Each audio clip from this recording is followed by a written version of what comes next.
Bebedores de sangre, sacauntos, hombres del saco, loberas. Si echamos un vistazo a nuestro pasado y nos acercamos a los mitos y leyendas más terribles, es probable que no seamos capaces de imaginar que detrás de las mismas hubo casos reales. Sucesos protagonizados por los seres más oscuros del infierno que caminaban con paso firme buscando a su siguiente víctima. Porque si algo no ha sido capaz de transmitir la leyenda, es el horror, el miedo y la desesperación real que se ocultó tras estos casos que, una vez más, demuestran lo lejos que está la ficción de alcanzar a la realidad. Iniciamos viaje. Buenas noches, ¿qué tal? ¿Cómo estáis? No sé si es un tema, de hecho yo creo que lo vamos a repetir en alguna ocasión a lo largo del programa de hoy, si es un tema adecuado para estas fechas prenavideñas, pero ya sabéis que en el Colegio Invisible nos gusta siempre ir contracorriente. Laura Falcó, buenas noches, ¿cómo estás? Buenas noches, pues nada, la verdad es que encantada con el tema. A mí ya sabes que me gustan las cosas un poco góticas, o sea que ya me va. Esto sobrepasa lo gótico, ¿no? Aquí ya entramos un poco en lo que es crónica negra, tirando a gore. También, sí. Bueno, en fin, y ese es el motivo por el que nos hemos venido a este lugar en el que ahora mismo estamos. Ya sabéis que si hay un punto de la península que nos encanta en el Colegio Invisible, ese es Galicia, y evidentemente cuando hablamos de este tipo de criaturas que formaron parte de la leyenda pero cuya génesis vamos a demostrar a lo largo de los próximos minutos que fue absolutamente real, pues claro, no podíamos dejar de venir a la casa del hombre lobo, ni más ni menos que a Llariz. Vaya sitio, vaya bosques. Pues sí, la verdad es que como para perderse además en estos bosques de noche. Vamos, inquietantes lo son un rato. Bueno, no sé si ahora mismo habrá lobos. Le vamos a preguntar a Josep, que de esto de animalitos sabe bastante. Josep, ¿tú crees que por aquí hay lobos? Buenas noches, por cierto. Lobos no sé, lobas he visto algunas. ¿Ah, sí? Sí, ahí en el pueblo. A ver, no llevamos ni 5 minutos de programa. Era una broma, querido Lorenzo, era una broma, porque si no bromeamos con lo que tenemos hoy encima, nos vamos a detener. Sí, pero tú sigue en esa línea de bromas y verás. Hoy en día hay ciertas cosas que no se pueden decir y, en fin, te van a meter caña. Y no me hagas morritos, anda, no me hagas morritos. Soy irreverente. ¿Tú habías estado por aquí, Jesús? Sí. De hecho, precisamente no había estado hasta que con el programa de televisión del Colegio Invisible, recorriendo muchos sitios, estuvimos por esta zona, en estos bosques, en la casa museo, o sea que sí. Hace poquito, además. Fíjate lo cerrado, ¿no?, que son estos bosques, y ahora imaginemos lo que pudo ser esto en pleno siglo XIX, primera mitad, que es cuando se cometen los terribles actos. Ya sabéis, aquí, pues no es un tema del que vayamos a volver a hablar, porque ya se ha comentado en muchas ocasiones, pero este fue el lugar de influencia del que está considerado el primer psico-killer español, Manuel Blanco Romasanta, el lobisome gallego, el hombre lobo gallego. Se cometieron, creo que fueron un total de 13 crímenes terribles. Incluso en su momento se dijo que alguno de los cuerpos había sido atacado por un gran depredador, y es muy probable que así fuera, pero a posteriori, es decir, primero se comete el asesinato y después, pues ese cuerpo que es enterrado en estos bosques, las alimañas hacen bastante terriblemente bien su trabajo, ¿no? Pero fijaos, ¿no?, a pesar de cómo ha debido de cambiar la orografía del terreno, cómo hoy en día el acceso es mucho más fácil, ¿no?, es que todavía hoy se percibe en estas sierras que si te metes un poquito adentro... Claro, porque hay un factor que ha cambiado nuestra vida por entero y no valoramos suficientemente, que es la luz eléctrica, que ilumina carreteras, que también había que ponerse en las de la época, no que no eran asfalto, eran caminos, eran carreteros, porque no habían camiones y por lo tanto el tráfico rodado era mucho menor. Encontrarte con alguien, además en esas noches, a la que ha pasado el verano, la noche cae, y además aquí cae a cuchillo. Debía de ser una cosa que ya de por sí debía acongojar. Pues imagina que además corran rumores de que ciertas personas desaparecen o que directamente se han encontrado cadáveres para que uno circule sobrecogido. Bueno, pues como habéis podido escuchar al comienzo del programa, en la voz de nuestros compañeros Nacho y Bea, hoy os vamos a hablar de una serie de criaturas que durante generaciones se han paseado por las pesadillas de los más jóvenes, y ahora resulta que muchas de ellas pues estaban basadas en historias que realmente sucedieron y que eran todavía peores que lo que nos contaban las leyendas. Hoy tenemos una enorme cantidad de contenido, tenemos además 2 entrevistas bastante amplias con 2 personas que de esto saben mucho, pero desde vuestro punto de vista, ¿cuál sería el protagonista de la historia más aterradora y por qué? Por ejemplo, Laura. Pues mira, yo más que un protagonista en concreto me quedaría con un genérico, y ese genérico sería el famoso Sacamantecas, el nombre del saco, porque de todos ellos es quizás el más real, ¿no? Al final, incluso muchos que se han vestido bajo otros apelativos no dejan de ser un sacamantecas. Josep, tu criatura más aterradora. A ver, si nos vamos al panorama internacional, me quedaría con Elizabeth Bathory. La condesa sangrienta. Oye, lo de tomar baños de sangre como que... ¿Te gusta? No me gusta nada. No me gusta absolutamente nada. Pero y en la misma línea, aquí, y tal vez por mis orígenes, ¿no?, que soy catalán, me quedo con Enriqueta Martí, la vampira del Raval, ¿no? Hay una historia tremenda dentro de este trabajo que es el que venimos a presentar, y hoy precisamente por ese motivo van a estar sus 2 autores con nosotros. Es el monográfico de las historias del año cero, que ya está en la calle, que se titula así: Desde el infierno, vampiros ibéricos, sacauntos, hombres del saco y otros monstruos que se hicieron reales. Y entre ellos, Jesús, uno de los monstruos que se hizo real es el que creo que tú vas a traer a la mesa, ¿no? Y tan real. Incluso antes de esa condesa sangrienta ya nos encontrábamos en Francia en el siglo XV, comienzos mediados del siglo XV, al que el gran Juan Antonio Cebrián bautizó como Mariscal de las Tinieblas. Qué bueno. Que dicen que pudo inspirar la historia de Barba Azul, y que no era otro que Gilles de Rais, ¿no? O Gilles de Rais, que cometió cantidad de asesinatos, con especial preferencia con los niños, con los infantes. No hay una cifra exacta, pero cientos, más de cientos, y todo por una caída, aparte de porque tenía ya un instinto asesino y voraz inquietante, por una caída en desgracia que mezcló con alquimia, con invocaciones al diablo, y por lo cual fue juzgado, condenado y ejecutado. Estamos hablando de todo un mariscal de Francia, es decir, sí. Una de las personas más importantes de la historia, y que se fue al lado oscuro de una manera absolutamente brutal. Bueno, como podéis comprobar, uno de los temas que vamos a tocar y que va a tener una influencia importante a lo largo del programa de hoy es el vampirismo ibérico. Hay que decir que hubo un tiempo en el que se pensó, por ejemplo, que si se bebía sangre ayudaba a curar enfermedades terribles como la tuberculosis. Incluso hubo algún rey, yo creo que más que sospechoso de ingerirla, precisamente porque era tuberculoso.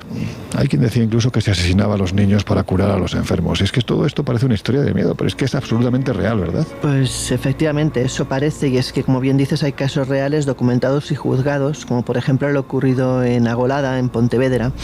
Y ahí, pues lo que ocurrió, por ejemplo, es que el pueblo empezó a buscar a un niño de 19 meses que había desaparecido. Hay que entender que en aquella época los niños jugaban en la calle, incluso de muy pequeños, no había pues quizás la sensación de peligro que puede haber ahora, y el caso es que lo encontraron enterrado en estiércol en la casa de los vecinos. Decían que estos lo habían secuestrado, lo habían asesinado, y como ellos mismos confesaron, le habían sacado la sangre para que bebiera uno de los miembros de la familia, un joven de 15 años que tenía tuberculosis. O sea, una auténtica barbarie sin sentido, ¿no? Bueno, pues como podéis comprobar, esto era relativamente habitual en aquel tiempo. Estamos hablando de finales del siglo XIX, principios del XX. Me refiero a que era habitual que la gente consumiese sangre en los mataderos, y uno de los lugares donde se podían producir colas tremendas de aquellos enfermos que querían ingerir el líquido sanguíneo, Jesús, era ni más ni menos que el matadero de Madrid. Efectivamente, y es que acongoja pensar que no hace tanto. Tenemos que irnos concretamente al 26 de agosto de 1933, cuando esto, entre comillas, se hace público, porque se sabía, porque la revista Estampa publica un reportaje de aquella época del periodismo donde se contaban las cosas de una forma totalmente... Que, por cierto, perdona que te interrumpa, las fotos son terribles. Vamos a colgar algunas en nuestras redes sociales. Ya sabéis que estamos en Twitter, @ColegioInvisibleOC, y también en Instagram y en Facebook, el Colegio Invisible en Onda Cero. Las fotos son para flipar. Es que es ver a gente con sus vasos a rebosar de sangre, en este caso de animales, principalmente de vacas o de toros, que acudían allí precisamente para curar enfermedades como la anemia, la debilidad, el cansancio.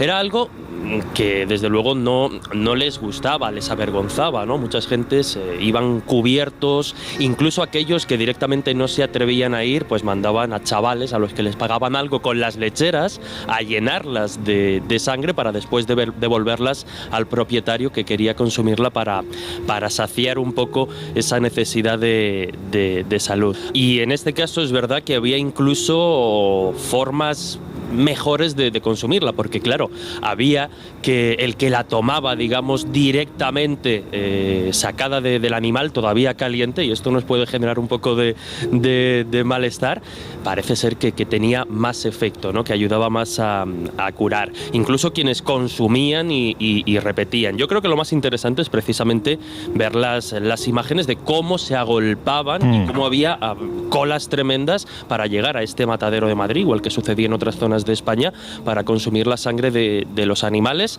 que incluso hubo quien en aquella época, en estos primeros años del siglo XX y al hilo de lo del vampirismo ibérico, bueno, pues quiso hacer negocio, y viendo el potencial de la sangre como elemento curativo, que no es algo de ahora, sino que viene de la más remota antigüedad, incluso se llegaron a comercializar, y creo recordar que en farmacias, como producto alternativo, pastillas de sangre, obviamente de animal, pero una forma distinta, más discreta, menos vistosa de consumir el elemento vital, ¿no? El líquido vital para tratar de curar. Y como digo, ahora que por ejemplo hemos asistido al estreno de la película Gladiator, incluso en los coliseos la gente se abalanzaba sobre el cuello del gladiador que había sido sacrificado para curar la epilepsia u otras enfermedades. Qué cosas. Bueno, por cierto, si no habéis visto la película, yo particularmente os diré, la de Gladiator 2, yo particularmente, en mi opinión, os diré que qué pena que no se haya quedado solo con la primera parte. Qué pena. Bueno, pues venga, que vamos ya con nuestra primera entrevista, con nuestro primer invitado.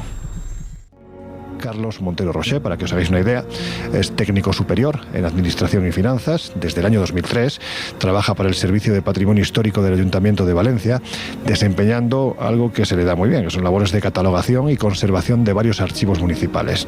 Hay que decir que fruto de este trabajo viene su pasión por buscar documentos olvidados. Hay que decir que además tiene la capacidad de encontrarlos, sobre todo en hemerotecas con los que se ha ido documentando pues muchos de sus trabajos. Es un apasionado por la historia, ha colaborado en revistas divulgativas de la talla de La Aventura de la Historia, Vive la Historia y sobre todo Historia de España y del Mundo, así como con revistas de temática pues un poquito más misteriosa, como nuestra querida y siempre legendaria Enigmas. Hay que decir que ha participado en programas radiofónicos como La Rosa de los Vientos, aquí en esta casa, en Onda Cero, donde suele hablar de los temas sobre los que ha investigado, y además por primera vez se pasa, esperemos que no sea la última, por el Colegio Invisible. Querido Carlos, ¿cómo estás? Pues muy bien, muchas gracias. Buena presentación.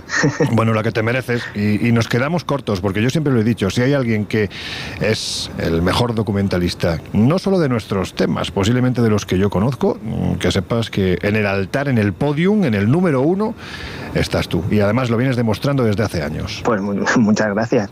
Te voy a preguntar, porque el título la verdad es que es potente, es muy potente.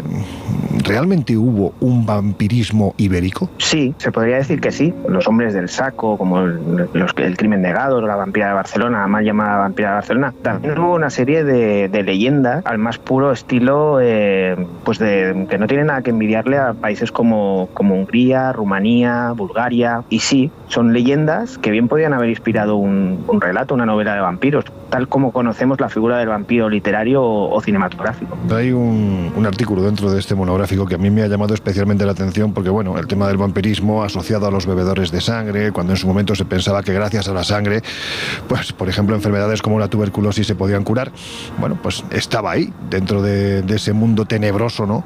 Aparecían estas figuras. Pero lo que me has dejado absolutamente alucinado es que también hubiera cazavampiros españoles. Pues sí, de hecho se dice que el primer cazavampiros de la historia podría haber sido español y valenciano para más señas. ¿Este señor quién era? Porque ahí das una serie de datos que es lo más importante. O sea, tenía nombres, apellidos y además parece que tuvo un campo de actuación en una serie de epidemias que se produjeron en el este de Europa. Sí, bueno, esto se debe a una investigación también brutal en archivos de Javier Arries. Para mí uno de los, si no el mayor entendido en temas de vampiros de España, pues en el top 3, ¿no? Y sí, él fue el encargado de sacar una serie de datos de un sujeto que ya lo nombra Agustín Calmet, en su famoso tratado sobre vampirología, nombra a un tal conde de Cabreras, y bueno, a partir de ahí se fue trazando esta biografía y todo apunta a que fue un militar español, valenciano para más señas, que se vio obligado a exiliarse tras la pérdida del bando austracista de la guerra de la sucesión española, que cambió la casa de los Habsburgo, de los Austria, por la de los Borbones. Y la verdad es que es un hecho realmente pues muy llamativo porque, claro, actuando siempre bajo órdenes imperiales austríacas, se dedicaba a investigar estos casos en un contexto, en la primera mitad del siglo XVIII, en la que se sucedieron las famosas epidemias vampíricas del este de Europa, ¿no? Del centro de Europa y el este de Europa. Pues al parecer este militar español estuvo implicado en ellas y al menos que se sepa, se dice que dio muerte o pudo haber dado muerte a 3 supuestos vampiros. Estamos hablando de un personaje que, bueno, siempre que se ha hablado de cazavampiros asociados al ejército austriaco, pues nos viene posiblemente el más reconocido, que además es que tiene nombre de cazavampiros, que es el archiconocido, vuelvo a repetir, Johannes Flückiger, ¿no? El que participa en esas epidemias de Medbella, en el este de Europa, más o menos en el año 1732, si no recuerdo mal. Pero claro, es que aquí estamos hablando de un señor que era español, que era valenciano. ¿Hay bibliografía que avale la existencia de este personaje? Pues bibliografía como tal, lo que nombra el propio Agustín Calmet en su tratado, también Montan Summers hace una referencia a este hombre, al conde de Cabrera, pero digo, se lo debemos, lo que es toda la biografía trazada de este hombre, se la debemos a Javier Arries, que fue quien buceó en archivos, en diferentes legajos, hasta ir trazándola, y al parecer todo cuadra las fechas, cuadra incluso el regimiento que estaba, que era el regimiento de Alandetti, que puede ser una germanización de un regimiento que se llamaba de Alcaudete, y hay datos archivísticos que parecen corroborar esta historia. ¿Y se sabe exactamente cómo actuaba este señor? Pues hay 3 casos. Agustín Calmet habla primero de un pueblecito en la frontera de Hungría con lo que entonces era el Imperio Otomano, y narra el caso de una familia, de un soldado que llega a este pueblo, pide alojamiento en una de las casas, lo acogen y durante la cena, están todos reunidos en una cena y aparece un extraño. Este soldado informa posteriormente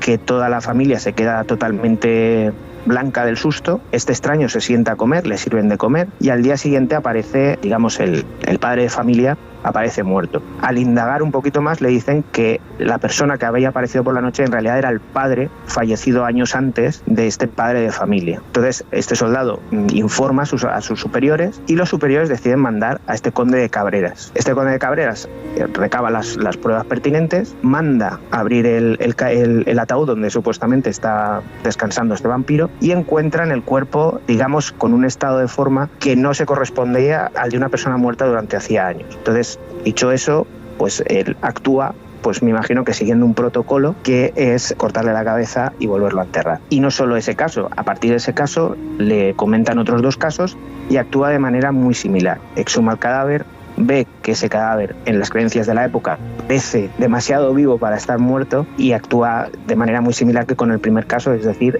amputándole el cadáver y volviéndolo a enterrar. Estos casos que parece que están anclados, ¿no?, en siglos pasados, pues hay que decir que en tiempos relativamente recientes se siguen produciendo. El propio Javier Arries, que por cierto tiene un libro publicado hace años por la editorial Zenit que se llama Vampiros, desde mi punto de vista es el mejor libro que se ha escrito de estas temáticas.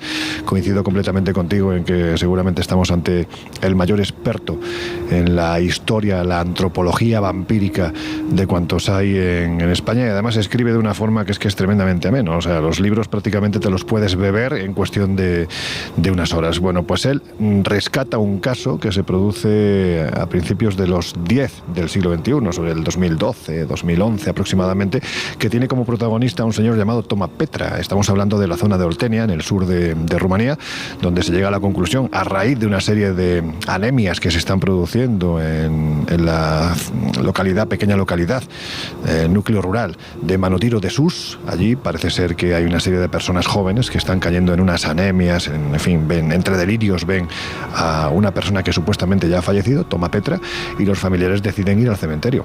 Y lo que dicen es que encuentran a este personaje prácticamente hinchado, como si fuera una sanguijuela, deciden sacarlo de la tumba. Lo que voy a contar ahora, bueno, pues es el protocolo que entonces hace siglos se utilizaba, pero como vemos no ha cambiado, porque con una guadaña le abren el abdomen, en fin, ahí hay una serie de historias que hacen, le cortan el cuello y al final queman parte del corazón en un cruce de caminos y las cenizas las consumen los enfermos. Claro, imagínate la que se lía, ¿no? Porque evidentemente lo primero que hacen los jueces es acusarlos de profanación de tumbas. Lo que pasa es que lo que dice la tradición, que en este caso viene avalada por muchos testimonios, y nosotros no vamos a defender precisamente que esto suceda, pero sí los testimonios dicen que ocurre, es que a partir de ese momento, pues la gente se empieza a recuperar. Sí. Claro, las creencias, ¿no? ¿Cómo se pueden frenar las creencias? Es como una especie de efecto placebo, ¿no? A gran escala. Bueno, el refrán en español lo dice, ¿no? Muerto el perro se acabó la rabia, en este caso muerto y desmembrado. Sí. Y sí, hay que tener en cuenta que en muchos sitios de Europa, aunque veamos Europa como un lugar súper civilizado, aún hay zonas en las que las creencias, en las que las costumbres se imponen a las leyes. Y a ver, es una cosa que a nosotros se nos escapa de la lógica, que hoy en día alguien pueda profanar un cadáver para eliminar una, digamos así, una epidemia de anemia, pero hay personas que lo creen y visto lo visto les dan resultado. No sabemos por qué, pero pasa así. Mira, yo recuerdo una anécdota. Hace unos años tuve la oportunidad de entrevistar a la persona que mejor conoce todo lo que tiene que ver con la epidemia de Medveya, que es posiblemente la gran epidemia vampírica de los últimos siglos, la que fue investigada y relatada en un documento llamado Visum et Repertum por el médico militar del 7º Regimiento Fürstenberg de Viena, el señor Johannes Flukinger. Bueno, pues tuve la oportunidad de entrevistar a Iván Nessig, que es el historiador que más conoce esta historia, y además lo hicimos allí mismo, en Medveya. Estoy hablando de un hombre de ciencia. Pues fíjate lo que son las cosas, Carlos. Cuando le preguntaba si todavía hoy se seguía creyendo en esto, me puso un ejemplo muy claro. Dice, mira, mi madre falleció hace 4 años.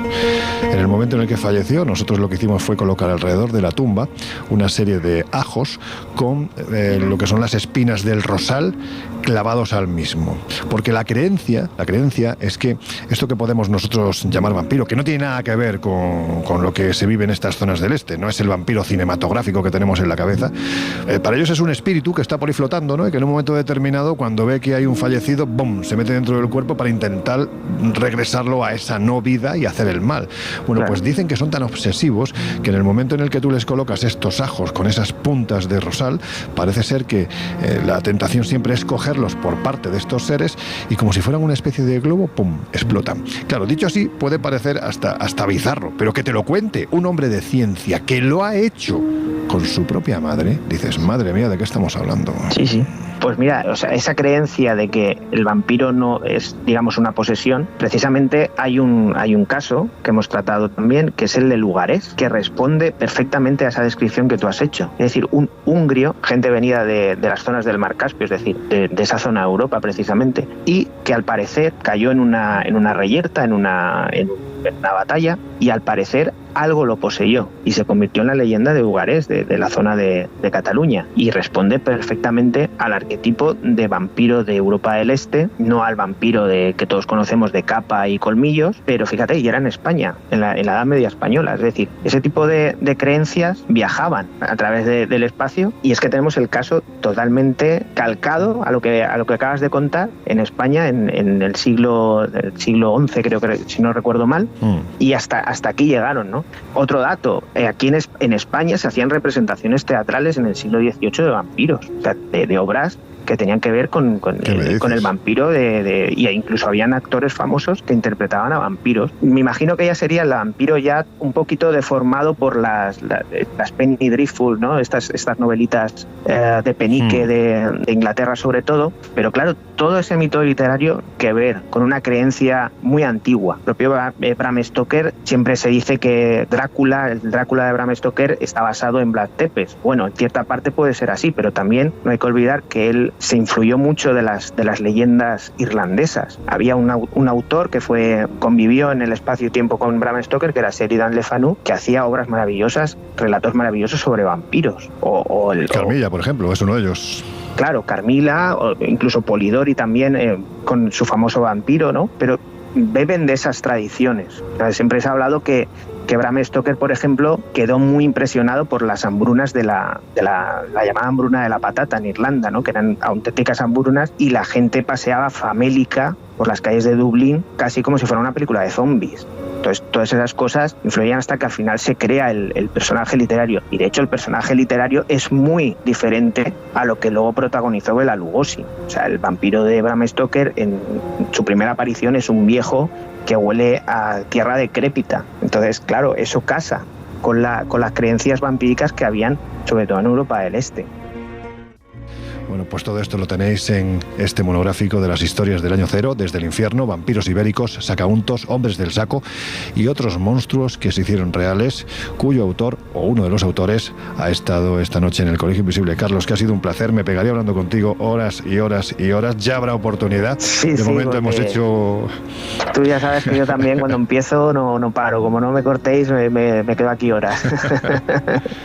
Bueno, pues de momento nos quedamos con este pequeño avance y te convocamos de nuevo a que participes. Te recibiremos pues con fanfarrias, con nuestra alfombra roja, para que te vengas aquí a este Colegio Invisible. Te mando un abrazo muy fuerte y enhorabuena por este trabajo. Pues muchísimas gracias y también un abrazo para vosotros y enhorabuena por el pedazo de programa que estáis haciendo.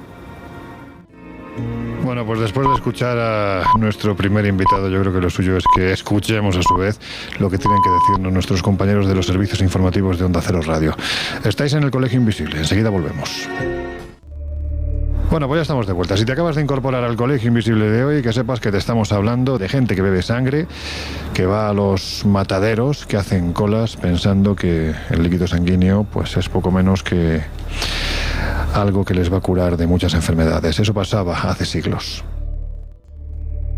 Aunque parece ser, Josep, que esto es algo que también hoy en día no sé si ocurre. Bueno, hay una teoría de la conspiración que habla del adenocromo. ¿Qué es eso? Esto es un compuesto químico, le llaman una droga, que utilizarían las personas más ricas y que deviene precisamente de las glándulas suprarrenales de aquellas personas que pasan miedo. Es decir, que se secuestraría y se mataría, dicen que a niños pequeños, esas élites, para hacerse con ese adenocromo, bebérselo, tomárselo, no sé cómo se ingiere, para rejuvenecerse. ¿En serio? Esas teorías del siglo XIX siguen vigente hoy, en plena era de la modernidad, pues fíjate, con teorías como esta del adenocromo. ¿Sabes lo que pasa?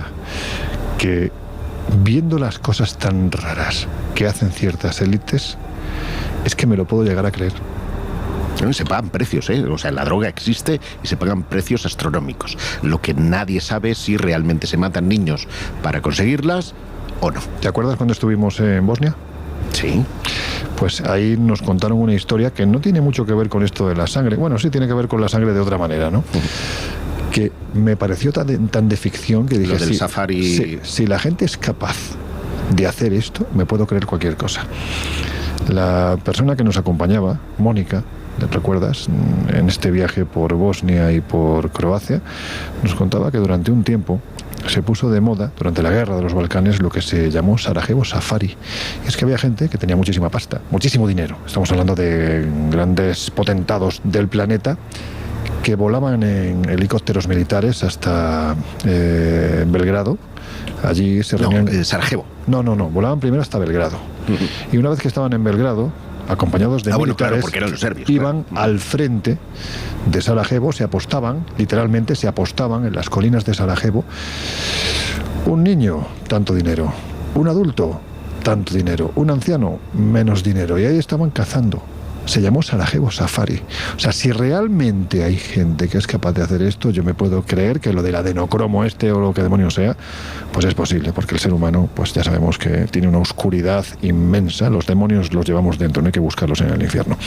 Laura, hablando de bebedores de sangre y remontándonos a nuestro pasado, a nuestra historia, hay que decir que hay un rey español al que se llegó a considerar poco menos que un vampiro moderno en toda regla. Pues así es, fue el monarca Alfonso XII. ya que según una revista estaba supuestamente enfermo de tuberculosis. Eso quedaría en una simple anécdota si no fuera porque el rey fue acusado de beber sangre de los niños que degollaba. Era considerado, como bien dices, un vampiro moderno en toda regla. Y sobre el artículo, pues decir que el que se refería es al crimen del Canal de 1884, ocurrido un año antes del fallecimiento del rey a sus 28 años. Fue este el detonante, pues, de toda la historia, ¿no? Se trataba de un doble infanticidio donde ambos niños fueron hallados degollados desde la oreja hasta la garganta. Y este crimen, pues, fue solamente uno de los muchos que sembraron el terror en las calles de Madrid, donde la gente no paraba de lanzar teorías y hipótesis, pues atroces todas ellas, ¿no? El principal problema era que debido a las múltiples muestras de mutilaciones que tenían en los cuerpos, el pueblo comenzó a hablar de vampiros, de bebedores de sangre.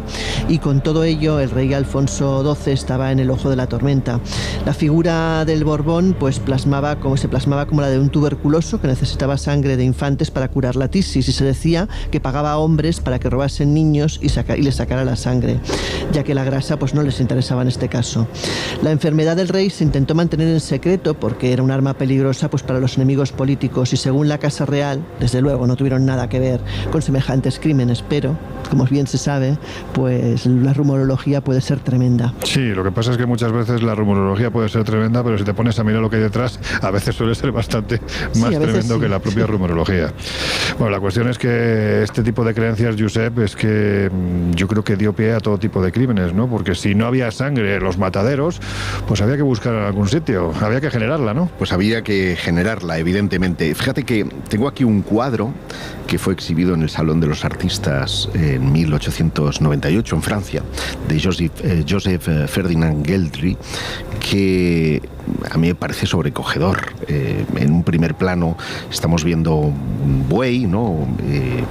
Ya tendido en el suelo, y el matarife está sirviendo a un montón de mujeres la sangre que está mojando, ¿no? Tanto el suelo, y ahí vemos ahí una niña, una mujer que gira la cara por el asco, ¿no? Que puede producir, todas ellas acompañadas de sus maridos, sujetando, porque era una práctica habitual, no solamente, como hemos visto en Madrid, que eran las ventas, en el desvazadero de las ventas, uno de los espacios seguramente más frecuentados para beber sangre, sino en muchos otros países. Por lo tanto, ya no es una superstición, era una práctica extendida. ¿Y qué pasaba cuando no había sangre en los mataderos? Y esto sí es superstición, se creía, pues, que como lo que antes conté del adenocromo, determinadas cuestiones podían ayudar a que la sangre se alterara y pudiera tener mejor compuesto para sea rejuvenecer o sanar, en este caso, pues desde la falta de hierro, demonio, la anemia, muchas gracias, o la tuberculosis, pues que se mataba a las personas, ¿no? De hecho, hay una tradición que en España es poco extendida porque quedaba poca sangre con los ajusticiados por el garrote vil, que era la de beber la sangre de los ajusticiados. No me digas. Sí. Oh. Y según los tratados medicinales utilizados en la antigüedad, la epilepsia se curaba al ingerir la sangre de los ajusticiados. Esto hizo que en Suecia, en 1851, una crónica periodística describa como una multitud provista de cacerolas, tazas y jarros se lance contra el patíbulo para recoger la sangre de los decapitados. Alucinas, qué barbaridad.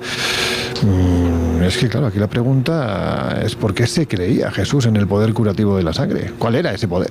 Pues en primer lugar porque como tal es el líquido que aparentemente no nos da la vida, ¿no? Por tanto, se piensa que puede llegar a ser, o se pensaba que podía llegar a ser curativa, aunque en un momento dado, por ejemplo, en el siglo XVII también se creía que con la sangre, o no con la transfusión, pero sí con el consumo de sangre, uno podía heredar los vicios, problemas, personalidades de aquel que la consumía. Por eso, por ejemplo, en el pasado, pues la sangre, como decíamos antes, de los gladiadores o de determinados héroes, tenía como más valor. Pero eso era consumiendo. La otra cosa era transferirla. ¿Y cómo llegamos, por ejemplo, a la conclusión de la transferencia de sangre y sus propiedades curativas? Pues de modo totalmente azaroso. Como digo, hay que irse al siglo XVII con un médico en concreto, que era el médico Denis, uno de los médicos del rey Luis XIV de Francia. Y es verdad que él había leído mucho sobre el asunto de la sangre, sobre las sangrías, pero precisamente decidió hacerlo a la inversa y curiosamente consiguió curar a 2 personas, pero de pura chiripa, con las primeras transfusiones de sangre que se realizan, insisto, en Francia. Por un lado, a un chaval que estaba muy bajo de ánimo y que estaba completamente enfermo y que con la sangre de un cordero consigue transferirla y consigue curarla, y después con otro paciente, pero la suerte acabó ahí, porque claro, no es tan sencillo a día de hoy, obviamente ya lo sabemos, como coger la sangre de un animal o de otra persona y transferirla a otra persona. Están los tipos de sangre, en fin, hay muchas cuestiones médicas que influyen. Y al tercer caso la cosa se complicó y el paciente al que se le hizo esa transferencia murió entre terribles dolores y terribles fiebres. Esto provocó que aquella primera práctica fuera condenada desde los ámbitos científicos del momento hasta los ámbitos religiosos. El Papa incluso se manifestó en contra de estas transfusiones de sangre, que estaba diciendo transferencia y parece que estamos en el banco. Las transfusiones de sangre. Y esto, ya digo, es curioso porque este episodio azaroso que consiguió curar a varias personas también truncó el desarrollo y la investigación en los beneficios precisamente médicos de estas transfusiones hasta pues unos cuantos años después, en que se volvió a rescatar la idea y la propuesta. La sangre, el poder de la sangre. Quien sí sabe mucho de estos casos vinculados a momentos en los que la sangre, digamos, que se ha desparramado más de lo que debería de ser, es nuestro siguiente invitado, que es uno de nuestros habituales en el Colegio Invisible. Bueno, pues tenemos a uno de los autores de esta monografía, un habitual de nuestro programa y con el que vamos a hablar ya, creo que está por ahí. Óscar Herradón, ¿andas por ahí? Muy buenas noches, Lorenzo, aquí estoy. Un placer hablar con vosotros de nuevo. Oye, ¿tú ves este tema como un tema propio de la Navidad o...? ¿Hay otros mejores? Bueno, a ver, si es para un público infantil, no. Pero lo cierto, y es curioso porque además muchos de estos asustaniños y sacamantecas sí que se usaban no para asustar a los más pequeños, curioso.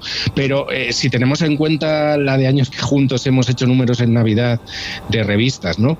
Y nos hemos centrado en cosas grotescas y oscuras, yo lo veo súper acorde, ¿no? Con estas fechas. Es cierto que, bueno, hay que tener en cuenta que también pues hay numerosos personajes que son la otra cara de la Navidad, o la otra cara de Papá Noel, por ejemplo, ¿no? Que es el Krampus y otra serie de personajes oscuros que hacen trastadas y cosas a veces mucho peores, ¿no? Entonces, bueno, yo lo veo acorde a estos tiempos.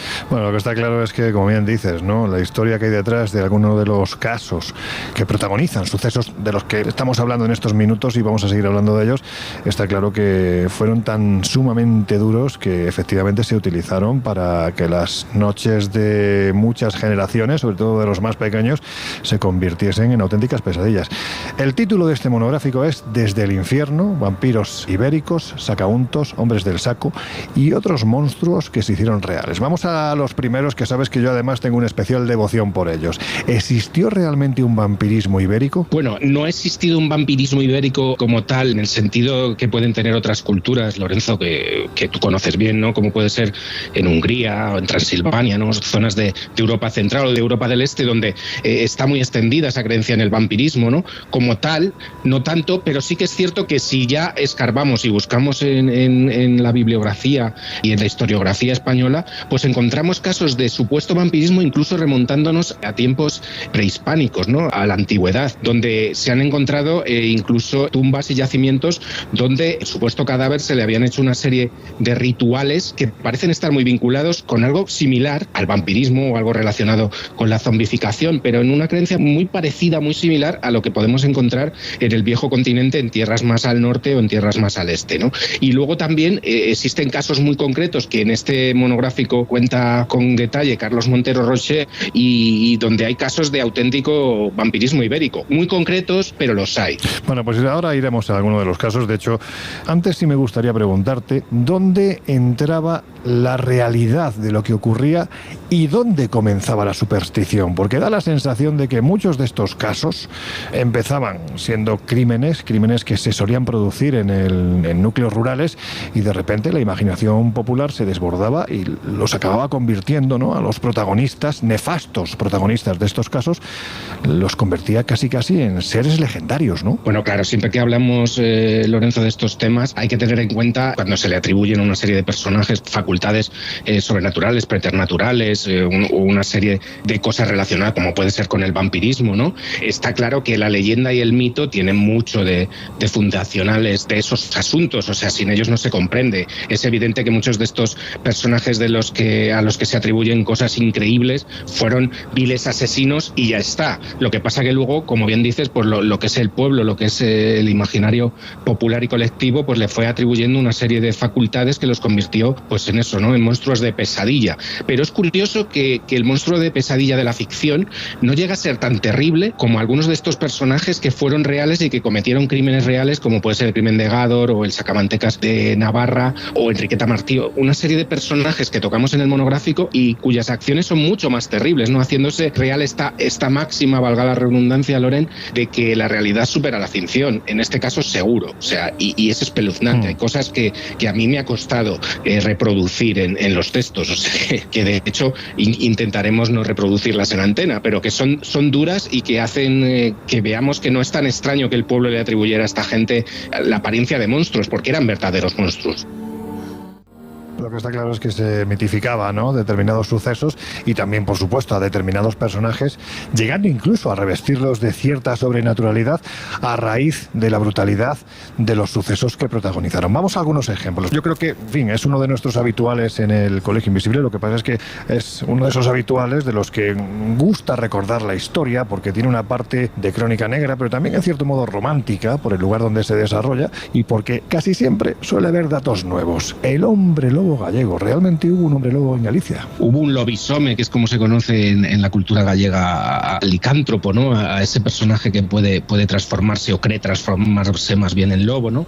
Estamos hablando de Manuel Blanco Romasanta, un habitual, como bien dices. Lo que pasa que una cosa que hemos intentado hacer mucho en este monográfico y que creo que es un acierto es que, bueno, está claro que hay ciertos personajes, como puede ser Romasanta, Enriqueta Martí, o los personajes que protagonizan el crimen de Gádor, por ejemplo, ¿no?, espeluznante. Parece ser que siempre se cuentan una serie de cosas que al final resultan ajustarse poco a la realidad, ¿no? En este caso, aunque hayamos desmitificado un poco ciertos personajes, como puede ser Romasanta, creo que era importante también contar la realidad de los hechos, que vienen a desmontar algunas historias, pero no por ello deja de ser apasionante. Y descubrimos otras, como por ejemplo cuál fue realmente el final del propio Romasanta o el final de Enriqueta Martí, que durante casi 100 años, y en el caso de Romasanta más 150, se ha estado diciendo una cosa que no era real, ¿no? Entonces ahí están los investigadores que han ido escarbando y han descubierto datos asombrosos que, si bien vienen un poco a tirar por el suelo el mito sobrenatural de estos personajes, vienen a arrojarnos una información fundamental, porque nos arrojan la información verdadera, ¿no? Yo creo que eso es lo que hemos intentado hacer aquí y creo que lo hemos logrado al menos un poquito. Cuando estamos hablando de Manuel Blanco Romasanta, estamos haciendo alusión a un personaje que vive en la primera mitad del siglo XIX, bueno, prácticamente es juzgado al comienzo de la segunda mitad, en los años 50 del XIX. Él estaba convencido de sufrir una especie de maldición, lo llamaba la fada, que hacía que en noches de luna llena le convirtiera en lo más parecido a lo que tenemos en la cabeza, ¿no?, en la imaginación, en un hombre lobo, ¿no? De hecho, se produjeron una serie de crímenes terribles que están muy desarrollados en este monográfico, y ahí está lo que es el juicio que se celebra, que se encuentra hoy en día, lo que son las actas de este juicio, se encuentran en el archivo histórico del Reino de Galicia, donde se hace alusión a que es un juicio celebrado contra un lobisome, contra un hombre lobo. De ahí toda la tradición que viene en este caso, pues que se ha llegado incluso a mitificar, y que hay quien ha llegado a creer que realmente este hombre pues era lo más parecido a una especie de gran depredador, cuando realmente lo que se sabe es que era un criminal, un asesino, que acabó, bueno, pues con sus huesos en la cárcel y muriendo, parece ser que ni más ni menos que de un cáncer de estómago, ¿no?, si no recuerdo mal. Sí, pues es lo que te comentaba, Lorenzo. La tradición le ha ido atribuyendo una serie de facultades sobrenaturales a este personaje que yo dudo que tuviera tuviera,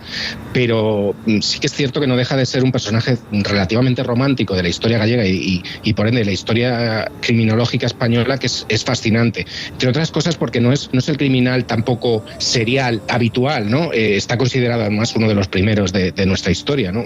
Al menos documentados. Manuel Blanco Romasanta con sus crímenes, uno de los primeros serial killers españoles sería, ¿no? Pero es cierto que su caso es fascinante por lo que él cuenta, ¿no? Que se transformaba en lobo junto a otros 2 compañeros que eran valencianos, curiosamente, y pasaban desde 4 a 8 días e incluso 15 transformados en lobos, cometiendo auténticas salvajadas. Lo que cometería, bueno, los crímenes que podría cometer una jauría de lobos sueltos, pues se le dejan delante de unas ovejas, ¿no? En este caso lo que pasa es que atacaban a personas, a seres humanos. Es curioso porque todos los análisis que se han hecho sobre el personaje, Lorenzo, vienen a decirnos un poco que esa fue la excusa que él puso, conociendo la tradición gallega, un poco para librarse de la pena, ¿no? Pero a día de hoy tampoco lo sabemos. Lo que sí se sabe es que él había sido condenado a muerte, pero a través de un caso curiosísimo de un personaje extraño de origen francés que vivía en Argel y que mandó una carta al Ministerio de la Gobernación en aquellos tiempos cuando se estaba produciendo el juicio de Manuel Blanco Romasanta. Él era un experto en mesmerismo y dijo que quería estudiarle. Entonces eso llegó a oídos de la que era entonces la reina de España, Isabel II, ¿no? La de los tristes destinos, la hija de Fernando VII, que acabó ostentando el trono español, y lo que hizo fue conmutarle la pena por la de cadena perpetua. Y efectivamente durante muchos años se desconoció el paradero de Romasanta y finalmente hace muy poquitos años se supo que había muerto, curiosamente en Ceuta, donde había sido trasladado a la prisión por un cáncer de estómago. Sin embargo, se había especulado de todo, ¿no? Al final, si no sabes con certeza el destino de un personaje, pues evidentemente los medios de comunicación, las personas, pues empiezan a imaginar, ¿no? Y vuelven a sobrecargar el mito, ¿no? Y a extenderlo. Entonces, en este caso, fue una muerte muy humana, ¿no? No la muerte de un ser sobrenatural, ni mucho menos. Quizás las crónicas también contribuyeron, ¿no?, a que se creara esa sobrenaturalidad alrededor del personaje. Contaban precisamente esas mismas crónicas que en el traslado, una vez que es detenido en Toledo y llevado hasta el lugar donde nació, Allariz, y donde, bueno, pues prácticamente los alrededores de Allariz, en la Sierra de Mamede, pues es donde él llevó a cabo esos crímenes. Cuentan que en ese trayecto, parando en diferentes cárceles, porque fueron varios días, evidentemente entonces se tardaba muchísimo, ¿no?, en recorrer estos caminos, pues parece ser que la gente se acercaba a él y le ponían estampitas en lo que era, bueno, tenía como una especie, imaginemos, como si fuera vestido igual que un cura, pero sin el alzacuellos, ¿no? Entonces le ponían estampitas, medallas. Se había convertido casi en un ser taumatúrgico, encarnando el mal. Bueno, pues se intentaba extraer esa parte del bien. Bueno, historias de otro tiempo que quizás son más conocidas que esta de la que te voy a preguntar ahora, porque si nos remontamos concretamente 2 siglos atrás, hay una historia muy desconocida que tuvo como protagonista una mujer llamada Ana María García, a la que conocían, ya que estamos hablando de hombres lobo y demás, la conocían como la Lobera. ¿Por qué? Bueno, la Lobera porque se rodeaba de lobos, pero haciendo un pequeño inciso, es curioso porque la Lobera no cometió crímenes como los que cometió Romasanta, ¿no? Fueron de otro tipo, bastante menores, pero hay que tener en cuenta que desarrolla sus actos en el siglo XVII, un par de siglos antes, pero en Asturias. Hay que tener en cuenta que están pegaditas con Galicia, ¿no? Las supersticiones eran muy similares, con sus características propias, por supuesto, pero muy similares. Estamos hablando de que una de las cosas que hizo que, por ejemplo, Romasanta acabara siendo, como bien dices, un personaje prácticamente taumatúrgico, se debía a la creencia pagana, incluso del pueblo gallego, y en Asturias pasaba algo parecido, ¿no? Eran lugares, esos pagos boscosos, de difícil acceso. Si hoy en día una aldea, por ejemplo, asturiana en la montaña, es difícil llegar, sí que hay una nevada impresionante, imagínate hace 3 siglos o 4, ¿no? Debía ser casi impenetrable. Entonces, en este sentido, por ejemplo, uno de los animales totémicos gallegos y asturianos también, porque ya te digo que eran prácticamente primos hermanos y lo siguen siendo, era el lobo. Entonces, al lobo se lo temía mucho porque el lobo era responsable de causar auténticos estragos en todo tiempo, ¿no? Pero en aquellos tiempos mucho más, ¿no? Entonces, en este sentido, se abrió un proceso contra este personaje que es fascinante, bastante, lo relatamos con mucho detalle en el monográfico, y grosso modo venía a ser una mujer que había tenido una vida bastante triste, bastante apartada de la sociedad, y entonces lo que hace es conocer ella se hace amiga para buscar algo de protección de una especie de hechicera, que es quien supuestamente le transmite una serie de conocimientos ancestrales más vinculados al curanderismo que a nada de lo criminal, ¿no? Lo que pasa que luego esto llega a oídos de la Inquisición, de la Santa Inquisición, y evidentemente se convierte prácticamente en una hereje, ¿no? Y es cuando empieza su proceso, y ella declara cosas alucinantes, probablemente por medio de la tortura, que es que había incluso recibido la visita del propio diablo, ¿no? Ya digo que invito a los oyentes a que lean todo el reportaje con detalle, porque es increíble, ¿no? Entonces, Ana María García se hacía rodear de lobos también, era una mujer que vivía casi en estado salvaje, que tenía conocimientos de la naturaleza, de curanderismo, y que luego parece ser que ella con esos lobos lo que hacía era un poco pues intimidar a los lugareños, ¿no? Oye, pues si no me das de comer o no me tal, pues yo lanzo mi jauría de lobos contra tus vacas, ¿no? Un poco vino a ser lo que le atribuyeron, ¿no? Y luego, otra vez, como suele suceder, pues lo adornaron todo mucho de supersticiones, de que si tenía facultades sobrenaturales, de que si era una satanista. Todo esto partió a raíz de una denuncia de una mujer del pueblo asturiano que bueno, la denunció creyendo que sus acciones eran extrañas, ¿no? La verdad es que con casos así no es extraño que se acabaran convirtiendo poco menos que en legendarios, ¿verdad? Pues es que tiene todos los elementos para, no sé si para una buena película de ficción, terror histórica, pero desde luego sí para que se convierta en leyenda, ¿verdad? Bueno, igual que el caso Roma Santa, ¿no? Que luego ha sido llevado al cine con mayor o menor acierto en varias ocasiones, una de ellas interpretada por un magnífico José Luis López Vázquez, en una película creo que era de los 70, Lorenzo, pero vamos, el caso de Ana María García Lovera podría ser llevado perfectamente. Es que a veces se recurre a monstruos criminales, herejes y brujos de otras latitudes muy lejanas, cuando tenemos aquí chicha, ¿no? Para realizar una novela fantástica o una película increíble, ¿no? Luego ya depende de quién la lleve a cabo, pues puede ser mejor o peor. Pero sí. El caso de Ana María pues fue rodeado de mucha superstición, de mucha leyenda, de mucho mito. Eso se fue además quedando en el pozo de la propia cultura popular asturiana, y entonces, pues bueno, pues se fueron contando historias paralelas a caso real, ¿no? Al proceso llevado a cabo por la Inquisición, que no acabó ni mucho menos como en el caso de otra serie de brujas que pudieron acabar en la hoguera, en el caso de Zugarramurdi, etcétera, sino que ella tuvo una pena menor, tuvo que ser recluida en una casa que podríamos llamar de adiestramiento, entonces moral, pero saldría poco después, no sé si estuvo 1 o 2 años encerrada, o sea que no fue un caso muy, en este sentido, muy transgresor, pero sin embargo, el pueblo y lo que viene siendo la superstición, pues se le atribuyeron una serie de cosas que ella pues probablemente no había hecho jamás, ¿no? Lo que pasa que, bueno, si te están interrogando los inquisidores y probablemente utilizando algún que otro artefacto de tortura, ¿no? Pues cantas lo que sea, ¿no? En este caso que has bailado con el diablo, que has estado en un aquelarre, o que los lobos eran un séquito infernal, que fue otra de las cosas que declaró, ¿no, Lorenzo? O sea que, como puedes ver, es algo alucinante todo este caso, pero más que nada por lo que se le atribuyó después. Bueno, pues si te parece, del siglo XVII, pasando por el XIX, nos reencontramos con Manuel Blanco Roma Santa y entramos ya en el siglo XX. Porque hay que decir que este tipo de personajes parece que, no sé si destaca uno por siglo, seguramente sean más. Lo que pasa es que hay algunos que las historias que protagonizan, vuelvo a repetir, son terribles, e incluso ellos mismos son personajes tremendamente carismáticos. Por ejemplo, ya ha entrado el siglo XX, si te digo Enriqueta Martí, ¿qué me cuentas? Bueno, el caso de Enriqueta Martín nos podría llevar varios colegios. Siempre te digo esto, pero en este caso es así, tal cual. Porque, yo abordé el tema, un poco el tema clásico, ¿no? Según lo que se ha ido transmitiendo a lo largo de más de un siglo, porque se cumplió, creo que fue en 2012 el centenario, sí, justo en 2012, que en su momento hicimos un monográfico importante en Enigma sobre el tema. Ya han pasado más años todavía, otros 12. Ha pasado más de un siglo y sigue habiendo muchísima información, pero también muchas dudas, ¿no? Entonces también hay un artículo de Carlos Montero Rocher que viene a recoger precisamente todo lo que se atribuyó a esta mujer, a Enriqueta Martí, a la que la prensa bautizó como la vampira de Barcelona, y que realmente pudo haber sido una especie especie de conejillo de Indias de una serie de personajes oscuros de la burguesía catalana, o incluso una persona que fue juzgada de manera un poco injusta, precisamente porque cuando salta a la luz su caso ya se le atribuyen todos los males del mundo, ¿no? Eso lo seguimos viendo ahora con algunos personajes que se demonizan y a los que no se les, ni siquiera se les concede el hecho de que puedan ser inocentes, ¿no? Pero Óscar, perdón que te interrumpa, pero lo que está claro es que esta mujer, bueno, al menos eso dicen las actas judiciales, esta mujer cometió crímenes y además los protagonistas de estos crímenes generalmente fueron niños. Bueno, esta mujer cometió secuestros y según las actas, evidentemente, y por lo que se la juzgó, se cree que cometió ciertos crímenes, entre otros los de un niño,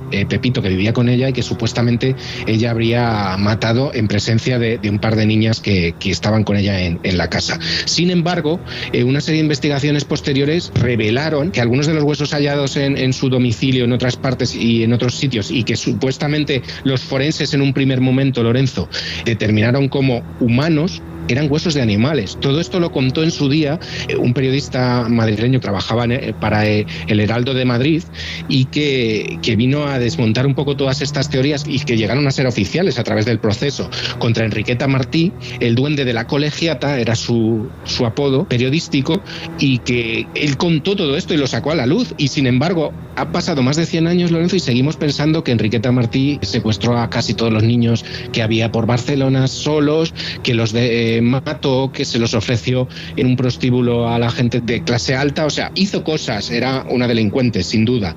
Pero a día de hoy hay periodistas incluso, como Jordi Corominas, que ha estudiado el caso con detalle, Lorenzo, que vienen a decir que Enriqueta no mató a nadie jamás. O sea, que fíjate si se puede distorsionar la historia de un personaje, ¿no? Bueno, las que sí parece que mataron a bastante gente fueron las conocidas como vampiras de San Vicente del Raspeig.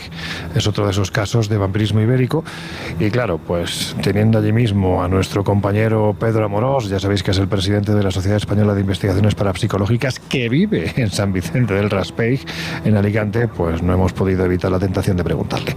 Esto es lo que nos ha contado. Uno de los casos más terribles que yo he tenido la oportunidad de investigar fue el ocurrido precisamente en mi pueblo, donde yo nací y he vivido toda mi vida, que es San Vicente del Raspeig.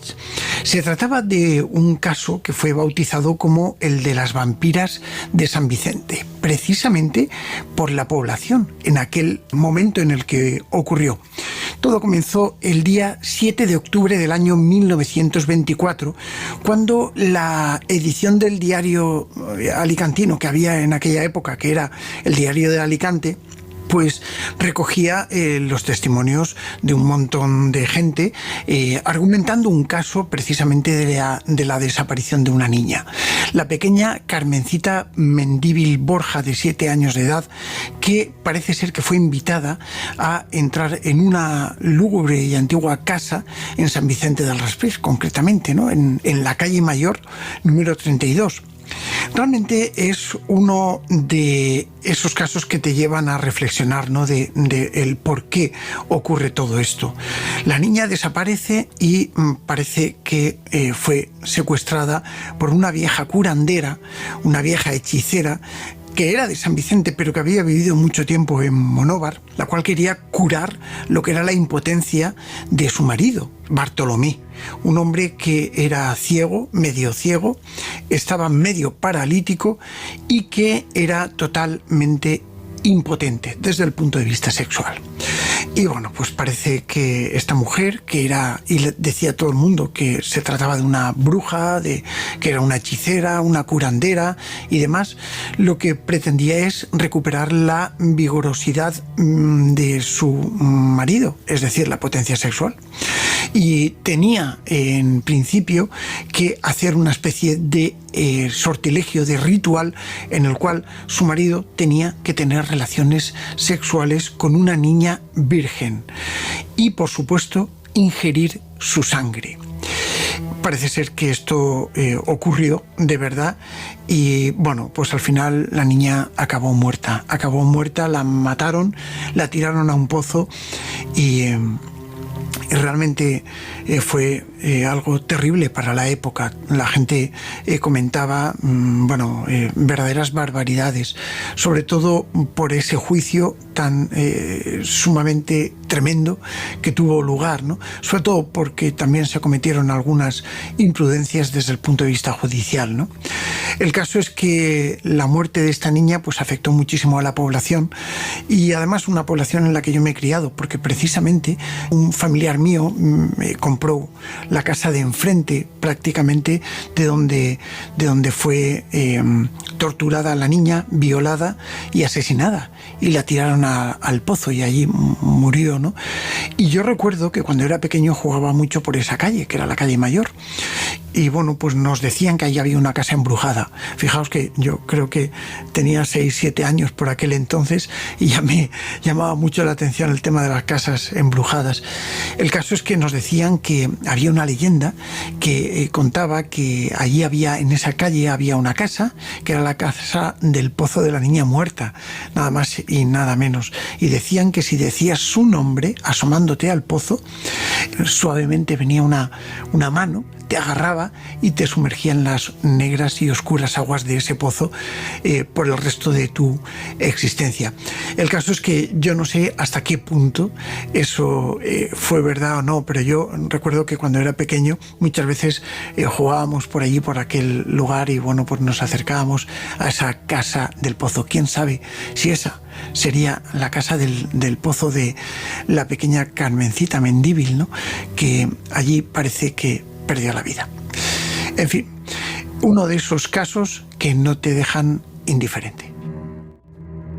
Óscar, vaya caso este también, ¿eh? Impresionante. En este caso, más que fueran estas mujeres, porque fueron un par de mujeres las digamos, protagonistas, lamentables protagonistas de este suceso, cometieron, que se sepa, un crimen, pero un crimen atroz, brutal, que nadie comprendió, de una niña pequeña, que la utilizaron para que un hombre, que era el marido de una de las mujeres que cometieron el crimen, pudiera incluso recuperar su virilidad. Es espeluznante. Entonces no voy a entrar en detalles, pero le ofrecieron a la niña a este señor y encima la desangraron para que bebiera su sangre, en la creencia de que así podía él recuperarse. Prácticamente era un hombre que estaba prácticamente impedido físicamente, y creían que así iba a recuperar un poco su virilidad y su salud. Es algo que creyeron prácticamente todos los sacamantecas, Lorenzo, y sacauntos, ¿no? Que extrayendo la sangre era una creencia muy extendida en tiempos de tuberculosis, en tiempos de precaria sanidad, el creer que bebiendo la sangre de un niño o incluso de una niña vírgenes podías sanar incluso de la tuberculosis. Es una idea supersticiosa, absurda, ridícula, falsa, pero que en aquellos casos, en aquellos tiempos, la creían, y no solo el pueblo llano y el pueblo que podríamos considerar menos formado, sino incluso gente de las clases altas que pagaban una auténtica millonada para conseguir ese unto, esa manteca del niño para curar enfermedades, que fueron otra de las cosas que atribuyeron, otra de los delitos que atribuyeron a Enriqueta Martí, ¿no? Por volver sobre el caso. O sea que es increíble. Es un caso terrible en el que, como te decía antes, se vuelve a hacer evidente que la realidad es peor que la ficción, porque yo he visto películas terribles, algunas gore, y esto me ha parecido peor y más terrible. Precisamente uno de los casos en el que los protagonistas utilizan esto de la sangre y de las mantecas de un niño para intentar sanar a un enfermo es el crimen de Gádor, del que ya hemos hablado en muchas ocasiones. Hay una parte importante dentro de este monográfico en el que además literalmente se disecciona el cerebro de uno de los principales protagonistas de este terrible suceso. Es una de las aportaciones nuevas, ¿no?, que hay dentro de este monográfico a este caso, pero quizás, si bien es cierto que es muy conocido el caso del hombre del saco, ¿no?, que poquitas veces se ha hablado del sacamantecas de Vitoria, y hay que decir que elementos para convertir este suceso en una de esas leyendas con las que asustar a los niños, pues parecen que no faltan, ¿verdad, Óscar? Sí, bueno, es que además antecede en el caso al crimen de Gádor, ¿no?, que se extiende la leyenda del sacamantecas por España en relación con Francisco Leona, un ser realmente deleznable, ¿no?, al que luego se realiza una autopsia increíble. Esto lo cuenta Carlos Montero Roché con detalle, ¿no? Podría podríamos considerarlo, como te digo, su antecesor. Estamos hablando de Juan Díaz Garayo, un hombre de Vitoria, campesino, prácticamente analfabeto, que, bueno, él decía sentir un impulso irrefrenable sexual hacia las mujeres, y lo que hacía es que abordaba a mujeres que estaban solas, algunas muy jóvenes, incluso 2 casos de chicas de 13 añitos, las abordaba, las violaba y después las mataba, o las asfixiaba o las mataba con un arma blanca, ¿no? Que es uno de los casos más frecuentes en los serial killers. Lorenzo, el caso es que, como la prensa empezó a bautizarle como el sacamantecas, resulta que él aprovechó esto, porque tardaron años en detenerle y él siguió cometiendo crímenes atroces. Él aprovechó esto y lo que hizo fue, a posteriori, parece ser, destripar a parte de sus víctimas, precisamente para confundir a las autoridades a la hora de darle caza, ¿no? Fue un ser monstruoso. Realmente no fue un sacamantecas en el sentido que podríamos considerar sobrenatural, pero fue un monstruo terrible en el sentido criminológico. Y Juan Díaz Garayo, pues finalmente sería detenido y ejecutado. Su cerebro también extraído, como en el caso de Francisco Leona, para el estudio, ¿no? Era una cosa que fascinaba entonces, y hoy por hoy ha evolucionado muchísimo la criminalística a la hora de analizar estos casos, pero que generó una auténtica fascinación y a la vez temor en toda la población y en toda la prensa española, ¿no? Entonces, en este sentido, Juan Díaz Garayo además cometió sus crímenes antes que Jack el Destripador, o sea que podemos considerarle el predecesor del propio Jack el Destripador, que unos años después sabemos lo que llevó a cabo en Londres, ¿no? Entonces, es un caso que es mucho más desconocido que el de Gador, pero que sin embargo tiene una importancia capital en el caso de la crónica negra y espeluznante de nuestra historia, ¿no? Estamos hablando de figuras que, evidentemente, como está diciendo Óscar, forman parte de nuestra historia, pero brevemente, Óscar, porque ya estamos a puntito de terminar esta conversación, también se tocan algunas figuras internacionales. Precisamente, de estas figuras internacionales, ¿con cuál te quedarías? Bueno, me has dicho brevemente, que es una de las cosas que más me cuesta, y tú bien lo sabes, pero sé que lo vas a intentar. Lo voy a intentar. Pues mira, en este caso tocamos 2, que son 2 personajes que me fascinan, no por sus oscuridades, sino porque el caso historiográfico es increíble, que son Elizabeth Bathory y Gilles de Retz, el mariscal de Francia en tiempos de Juana de Arco y del delfín que luego sería rey de Francia, Carlos VII, y que fueron asesinos seriales brutales. Fueron de los primeros en la historia documentados. En este caso estamos hablando de Francia y de Centro Europa. Bathory era una condesa húngara que decían que se daba baños de sangre. Lo desmenuzamos su caso ampliamente en el monográfico, entonces no voy a dar ninguna información más, pero se atribuye que a las manos de Bathory o a sus siervos el asesinato incluso de hasta 600 mujeres, y en el caso de Gilles de Retz varios centenares de niños a los que hacía cosas que mejor me guardo para mí. Bueno, pues con esta reflexión final que haces, vamos a dejar ya esta conversación. Nos podíamos pegar hablando, es que es lo que dices, prácticamente cada uno de los personajes que aparecen en este monográfico, perfectamente se les podía dedicar un colegio invisible, porque son figuras tremendamente poliédricas en una parte de nuestra historia que también merece la pena analizar para entender el porqué de repente, pues de ser meros seres humanos terribles, demoníacos, se acaban convirtiendo en figuras poco menos que legendarias. En fin, que este monográfico se titula Desde el infierno, vampiros ibéricos, sacamuntos, hombres del saco y otros monstruos que se hicieron reales, tristemente reales. Esto es lo que forma parte de las últimas historias del año cero, que ya podéis encontrar en vuestro kiosco, y cuyo autor, o uno de los autores de esta monografía, es precisamente el que ha estado con nosotros en estos minutos. Óscar Herradón, que ha sido un placer, y nada, pues que ya sabes que aquí te recibimos siempre con los brazos abiertos, así que no tardes tanto en aparecer de nuevo. Bueno, el placer ha sido mío como siempre, Lorenzo, y nada, en breve estoy con vosotros de nuevo. Bueno, pues ahora sí ya llegamos al momento de las conclusiones, y es un poco lo de siempre. Yo creo que esta pregunta además ya os la he hecho en alguna ocasión, pero es que viene a cuento. Hay que ver lo lejos que queda a veces la ficción de la realidad, ¿verdad, Laura? Pues bueno, yo diría al revés, o sea, que a veces la ficción es más sutil y menos bestia que lo que nos encontramos en la realidad. O sea, la realidad a veces nos lleva a descubrir a un ser humano auténticamente atroz, a una bestia, como solía decirse, pues que el ser humano es un lobo para el propio ser humano. Jesús. Pues sí, la verdad es que yo no diría que queda tan lejos, porque como hemos visto hay ejemplos cercanos, y es verdad que lo que visto con los ojos del presente nos pueden parecer prácticas terroríficas, estaban perfectamente asumidas y asimiladas en la sociedad del momento. Quién sabe con los ojos que nos mirarán a nosotros en un momento determinado dentro de X siglos. Bueno, pues decir que esto no eran supersticiones, eran creencias extendidas más allá del pueblo, incluso a la comunidad científica de la época. Por fortuna, la ciencia ha avanzado, pero la superstición sigue vigente, sigue campando a sus anchas por las redes sociales, con negacionistas, con ¿cómo se llaman los de la pandemia? Plandemias, etcétera. Sí, sí. ¿No?